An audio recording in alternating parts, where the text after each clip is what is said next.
Hi, everyone. Thanks for joining us today. While we're waiting for people to get on, if you would be so kind as to put in the chat box where you're calling in from today, where you're joining us from today, that would be great. Welcome, everybody.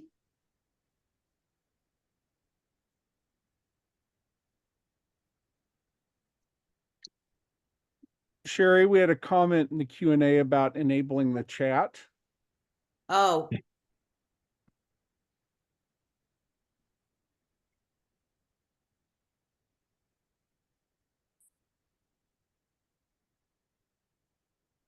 Kurt has to do that, so hopefully he's still on and we'll do it.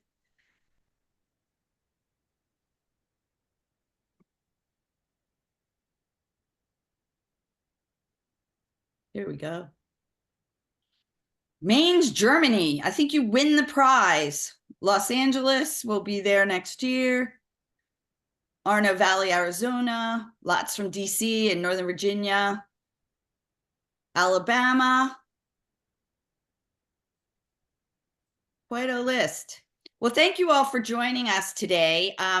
Our program today is going to be, we're talking about the CAE, and now that you have it, what do you do with it? This is Association Xchange. We offer a free monthly webinar for association executives. And thanks and a shout out to my volunteer team who puts together a monthly webinar for us all, and my 4 other co-organizers. I'm Sherry Singer, president of Singer Communications, and I'm actually chair of ASAE's development committee. So shameless plug here. Giving Tuesday is coming up. I encourage you all to give to the ASAE Foundation on Giving Tuesday. And if you have comments or questions, please feel free to put those in the chat box. We'll be monitoring that today for your questions. And we have a really lively discussion, and I'm going to turn it over to J.W. Arnold, who is our monthly program coordinator for October. And J.W. is going to introduce our guest today. Well, thank you, Sherry, and good afternoon, everyone. We're so happy that you've chosen to join us today because we're going to have a great discussion. And we've got 3 fantastic panelists who are going to talk about their journeys, about their professional experiences, and hopefully give you some insights that'll be helpful for you as you continue to plan your career. We have Phylicia Ross, CAE. She joined Association Management Strategies just this September, and she provides membership services to the Pharmaceutical Product Stewardship Work Group, and previously worked for the American Guild of Organists in New York City as a membership and volunteer management staff. She served as the executive director of the Westchester County Psychological Association and is a lifelong New Jersey resident. She has a Master of Library Science from Rutgers University. Welcome, Phylicia. We have Lowell Aplebaum, Dr. Lowell Aplebaum, FASAE, CAE, CPF. He's probably fairly well known to many of us. He founded Vista Cova with the goal of bringing dynamic tools and knowledge to associations across the globe. And if I can share this, Lowell, you're getting ready to head to Africa. So he's literally sharing information around the globe with us. He has the privilege of working closely with hundreds of organizations, guiding leaders, members, and staff through facilitation, keynoting, and more. He's a committed believer in bringing authentic curiosity, experiential learning approaches, and active listening to the table. And our third panelist today is Leslie Hortum, who is a new member of the board of ASAE. And she leads SpencerStuart's associations practice and focuses on recruiting and assessing senior leaders in associations and nonprofits who value members and their constituents, advance their advocacy agenda, and build teams for organizational success. Before entering the search industry, Leslie spent 20 years in association management and culminated with her appointment as the first woman senior vice president to the U.S. Chamber of Commerce. She believes in the impact the right leader can have on an organization in the world. Thank you all for being with us. And we're going to jump right in. And as a new member of the board, Leslie, I know that you're well steeped in the CAE and the credentialing process and what's happening there. So I thought we might begin. Tell us a little bit about where we are with CAE right now at ASAE. Yeah, thanks, JW, and thanks everybody. Fun to be part of the conversation. I appreciate it. So yes, I am a new member of the ASAE board, and so I did reach out and wanted to get some, some more facts and real information about what is the value of the CAE, how many people sit for the exam every year, and what does that look like? And then perhaps later in the conversation, when I put my recruiting hat on, I can talk to you about what it's like when a board, a volunteer board that doesn't necessarily work in the association world, they're members of the board, but they have day jobs doing other things, trying to educate them about what the CAE is and why that makes a difference on somebody's resume. But just brief backdrop, the CAE is really considered the premier marker that you have the core competencies and body of knowledge needed to manage an association in a really increasingly complex world and dynamic. Even association professionals who don't necessarily aspire to the C-suite can really benefit by pursuing the CAE moniker, because it means that you're really improving your body of knowledge. You're showing that you have an elevated knowledge that's going to lift up your performance and lift up your organization. And I would also say that many organizations, as we know, many not-for-profits have do their own certification program. And so they relate to that. They see someone as an association executive who values that added training and respects what that brings to the table. And that means something to them. It turns out that last year in 2023, about 374 people actually sat for the exam, and they had an average pass rate of about 60%. And it was pretty similar the year before in 2022, about 380 people sat for the exam, and the average pass rate was about 58%. So, interesting stats. And, nearly, when they did their studies on getting feedback about the program, nearly 9 in 10 CAE holders believe participation in the program was a good use of their time, and more than 3/4 were very satisfied with the CAE program. They also have some stats that show that CAE holders actually earn more money than those who do not have the CAE. So there's a financial component to this. So all in all, to me, as I do my searches, I feel like what it says to me and what it says to my client is this is a person who takes this job seriously and wants to be the best at their game. So happy to have the conversation. Well, thank you, Leslie. Well, we have a relatively new CAA in the room right now. Phylicia Ross went through the process last year and was successful. And I'm curious, at this stage in your career, why did you decide that the time was right to pursue the CAE, and what was that process like for you to prepare for it? Right. Great to be here, and thanks, JW. So, why the CAE? It took all of the experience I had from a variety of nonprofits and gave it a label, and that was a label that was marketable to employers. I started my career off kind of as a freelancer and a contractor for a variety of different nonprofits, started working in associations, and just sort of realized I loved this line of work. And as I was appointed as a sole staff executive director, I realized there was a lot of things I didn't know how to do. I didn't know what to do. And the pathway of studying for the CAE kind of gave me direction and a box to put around the information I didn't already know. So that's why it was like an appropriate time frame for me to start studying for the CAE. I knew enough about nonprofits and associations, but not everything. And this was a step to help me move forward in my career at this time. Great. Now, I know that you and Lowell knew each other before, and Lowell served as a mentor to you. And we all know that Lowell's also served as a mentor to many association executives. And, from your perspective, what does the CAE bring to an association executive? What does it say about them as a committed professional? Is that for me or is that for Phylicia? For Lowell, yeah. For me, I look, I'd say there's a few pieces on it. First, if you have an academic proclivity and like to nerd out on this stuff, I will say that there's an excellent dissertation I just put in the chat from Amy Farmer, who earned her doctorate by studying the CAE on the quantitative analysis and the motivations of why someone earns it. So there's the link if you want a little bit of a light reading to do on it. But ultimately, what we have seen throughout the years, and I had the pleasure of serving as chair of the Overseeing Commission of the CAE a number of years ago, and I'd say that this continues to bear truth, is that especially when you earn it, it opens doors to be considered for conversations that you have been able to demonstrate a scope of knowledge and hopefully of some skill outside of the singular lane that often our resumes demonstrate, right? So whether you're a membership professional, a marketing professional, a learning professional, if you earn your CAE, it shows I may have skills in that area because I've done the job, but I have knowledge beyond that area. And the CAE helps open the doors to presenting yourself from a place of awareness.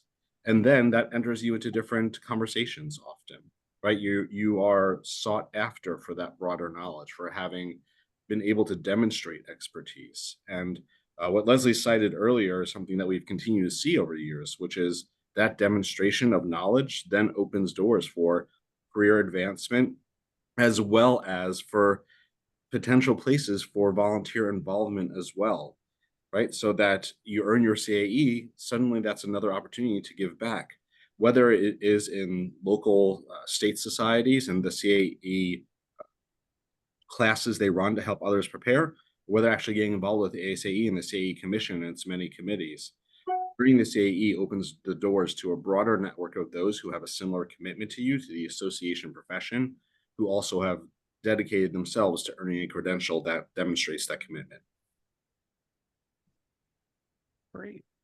Now I know that Phylicia, you've recently come into a new position, and I'm curious, did you feel like the CAE was a benefit for you as you pursued that process? How did you use that or leverage that to land in this new job? Sure. So I think the first thing is that just going through the CAE process makes you more connections in the association world. So I had more humans that I could go talk to about the job hunt process. And then I can also say just putting the credential on your resume made a big difference. There was a pretty significant uptick in the amount of interview offers I had gotten once that CAE credential was on my resume. Just dropping the stats, since I did just go through the job hunt process, I was applying to about 20 jobs a week, getting a interview every 12 days or so. And my job hunt was under 5 months. So it did make a big impact compared to my prior job search, which didn't have something that kind of organized my experience in this way for employers. Well, that's a perfect segue to our executive search consultant, because I know that, when you're conducting your searches, you have criteria and skills you're looking for. So tell us a little bit more about that, Leslie. Sure. And, I was thinking, there are times when an organization has had a great association leader who probably has their CAE. It's like it opens their eyes to the possibilities, right? And they're like, oh, I never believed this was possible. If they've not had a good experience, they're more skeptical. So I find I have to educate them a bit about what that really means. And when you see that on someone's resume, so that at the end of the day, if we have two wonderful sort of equally qualified CVs and candidates, but one has their CAE, then we talk about, what does that really mean about this person? What does it mean about their commitment to this profession? What does that mean about their experience and how they're applying that experience and growing that experience? So we do use that in the search process. There have been, I would be less than honest to say that in every case, the client says, make sure we have our person has a CAE. But when I do have a CAE on the resume, it's helpful for me to explain what that really means. And so usually clients are impressed by that and want to know more. So it is very much a part of the conversation. But we all know it just takes one bad actor. So to make sure that we live up to the standards to which we profess and to demonstrate that that we are serious about a profession, I think makes a big difference. You're on mute, JW. It's got to happen at some point, After right? 4 years of this. I can jump in and ask you a question if you like. Jump in, Lowell. No, I was going to say I could ask you a question. Yeah. Yeah, I'm curious. Do you find that some of your candidates do a better job than others in emphasizing that CAE? I mean, obviously you have those initials after your name, but do you find that some are better at reinforcing what that says about them? That's an interesting question. The truth is, and maybe that's bad on us. In my experience, I haven't heard people really articulate it in that way. It's almost the good housekeeping seal of approval. It's on my CV. It shows I'm a serious person, but they don't incorporate it so much in their pitch, and maybe they should. But I haven't experienced a whole lot of, oh, and by the way, I've got my CAE, and this is what that means. It's more, I have that credential. It says something about who I am. It's like if you're an Eagle Scout, I think that says something about who you are. But having that CAE does speak to your seriousness about being the best in your profession. And I don't know that candidates always play that up, perhaps maybe the way they should. I wonder, Leslie, if there's sort of two sides of CAE. There's the credential and then there's the journey. Yeah. Like the credential is the apex moment of the really fun of sitting and having a 200 question multiple choice test that you get to sweat through and hope that you succeed. That's not the part that you're necessarily going to frame, right, as the meaningful. For many, at least the candidates, those who have earned it, I've spoken to, it's been the journey that's led to that moment that has been meaningful, where they've been able to demonstrate dedication and effort in expanding their points of view and knowledge, and that if properly woven could demonstrate how they are able to learn many new things and to incorporate them well.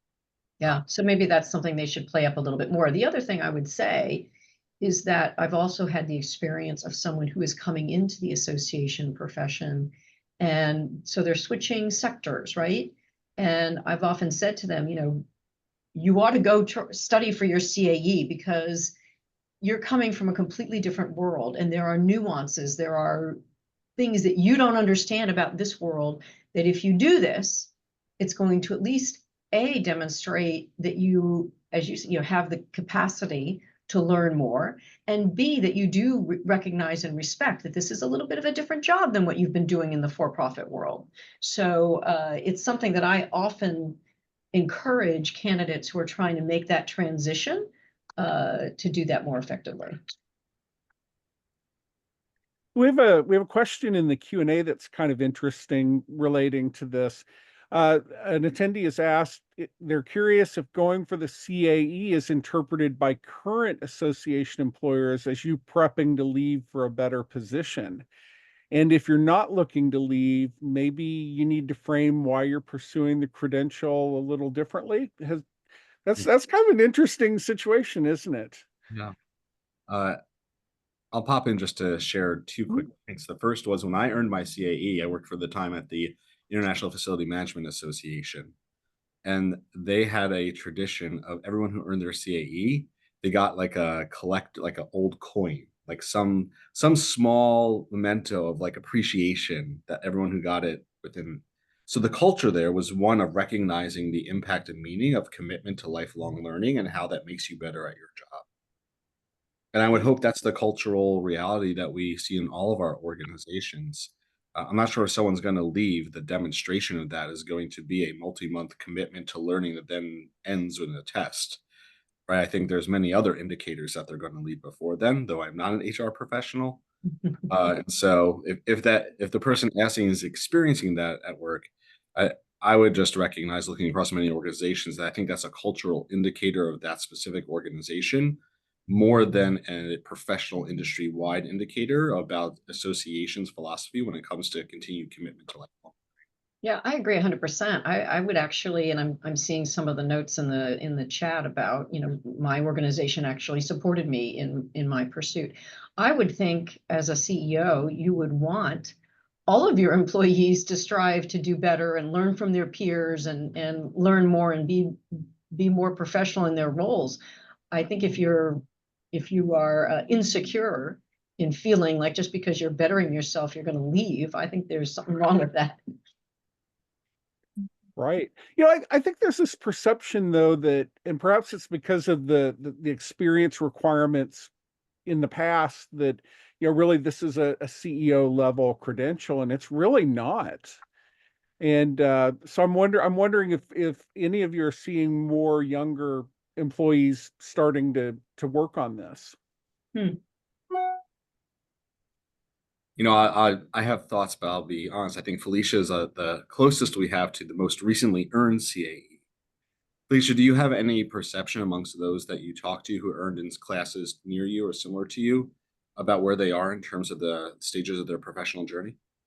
I think it was all over the place. Most people are a few years into their career. I would say 5 to 8 years in was probably the youngest. I was definitely on the younger side, and I only met the experience requirement because my work experience was as an executive director of a nonprofit organization. But there was definitely a wide array, a wide age range, and a really diverse candidate pool that attended ASAE for the graduation award ceremony at the end there. So it is all people of all types across the board. In your preparation, I know that you'd mentioned that you participated in a study group, I believe. And how did you feel that your colleagues in that group were prepared for the process? I mean, did you feel like they had a good grip on the wide range of experience and knowledge that's required, or did you find that folks really were using that as a way to beef up areas that they weren't very strong?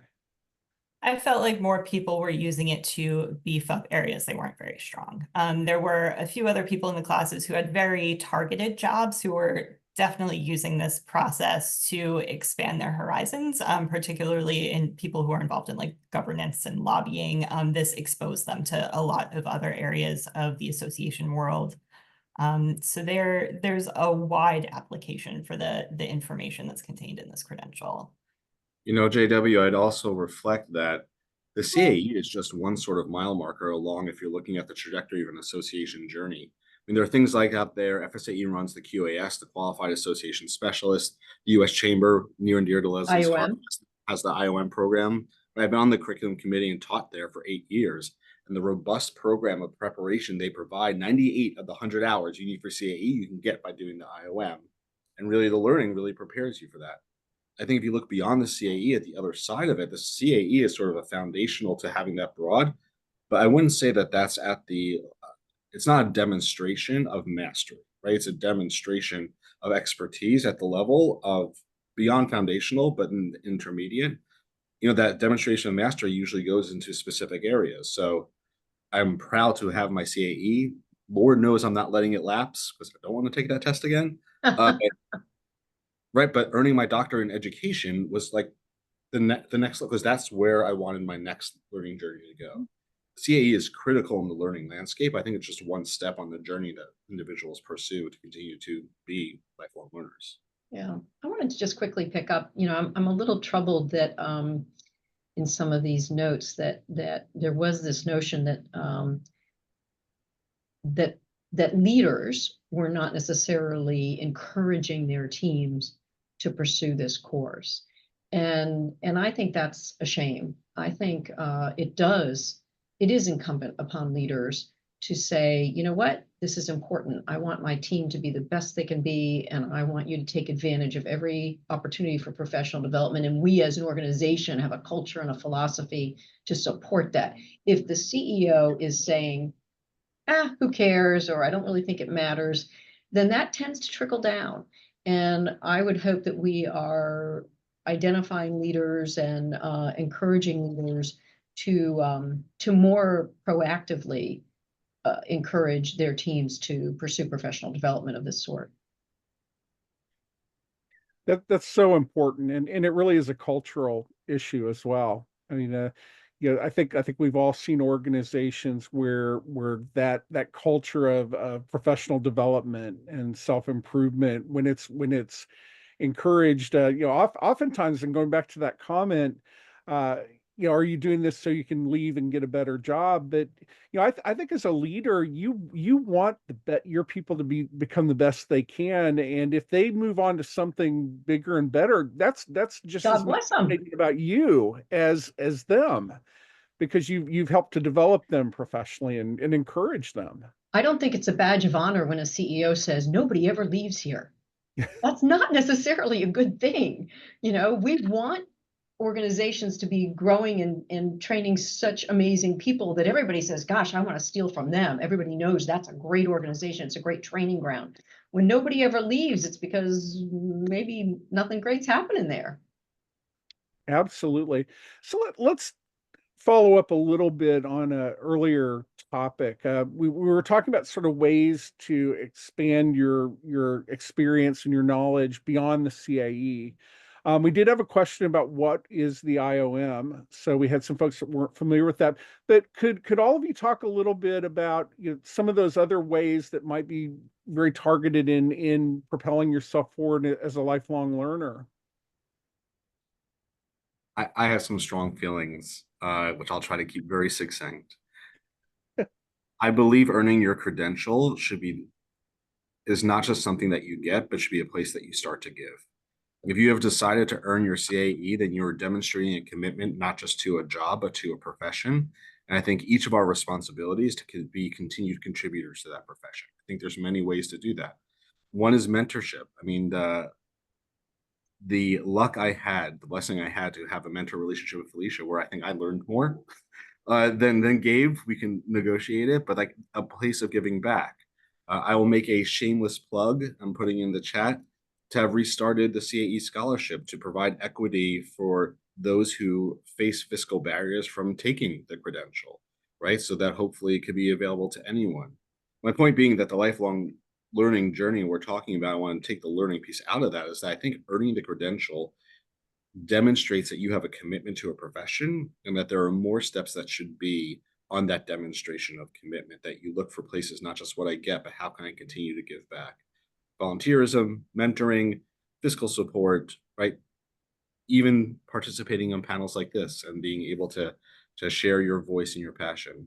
I think there's many steps on that journey, JW. I love that so much, Lowell. And I'll tell you, I'm on the panel that selects for CEO Update, that selects the Association Execs of the Year. And that is precisely the conversation we have every year. We get all of these nominations and we read them and it's like, okay, that's what you're paid to do. That's your job.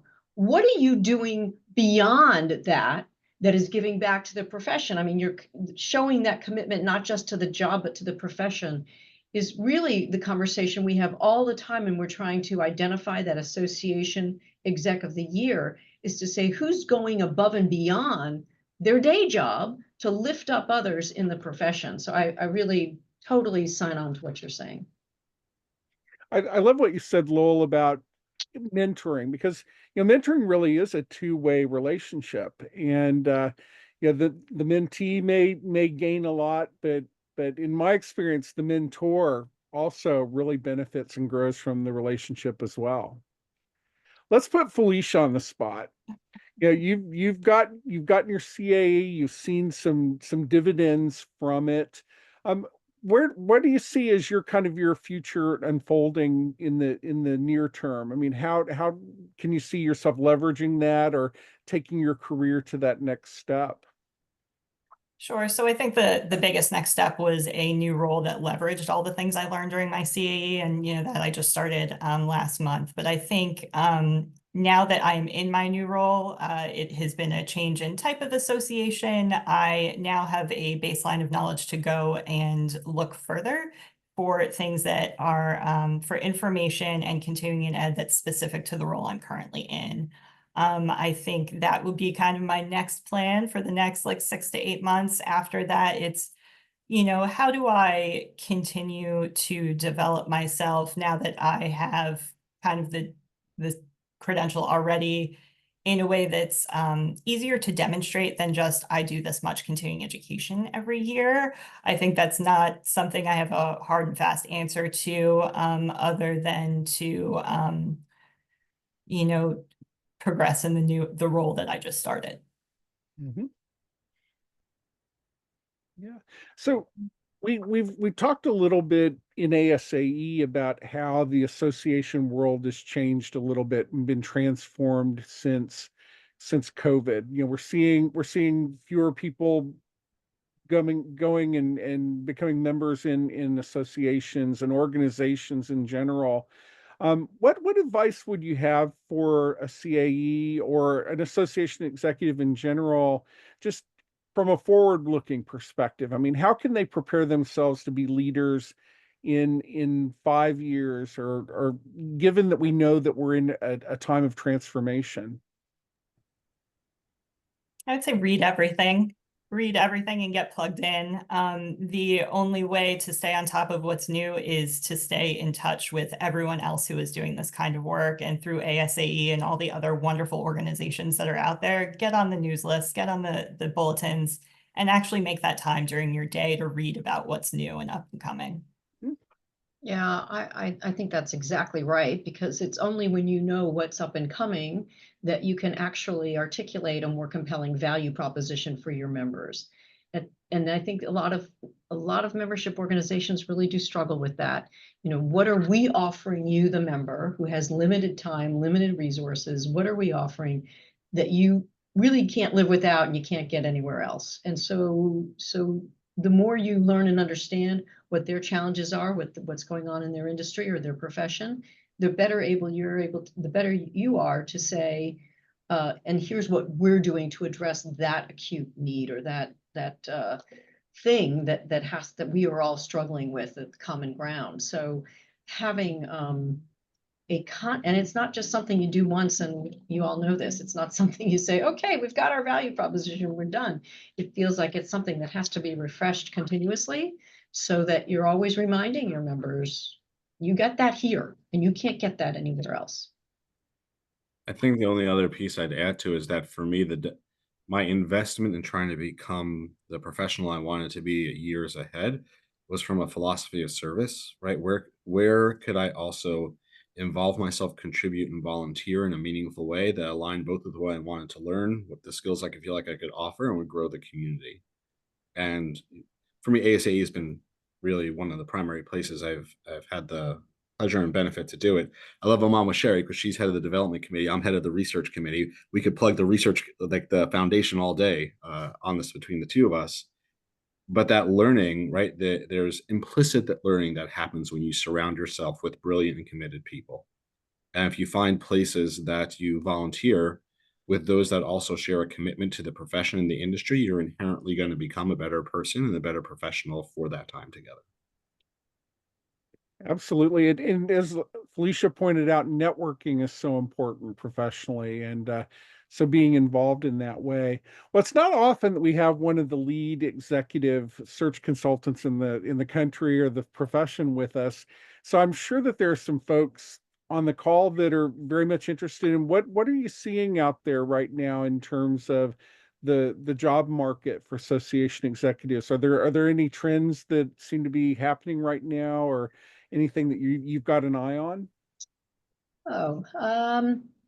So look, it remains a competitive market for every search that we conduct. There's a lot of candidates who are great and would love to take that next step in their career. So it is a very competitive market, and I would say that from a candidate perspective, really thinking about when you hear about an opportunity, whether you read about it in CEO Update or through the network or whatever, through ASA's job board, you know, when you hear about an opportunity, it's always so helpful to be able to kind of really do your homework and reflect on what are they really looking for, and am I a good fit?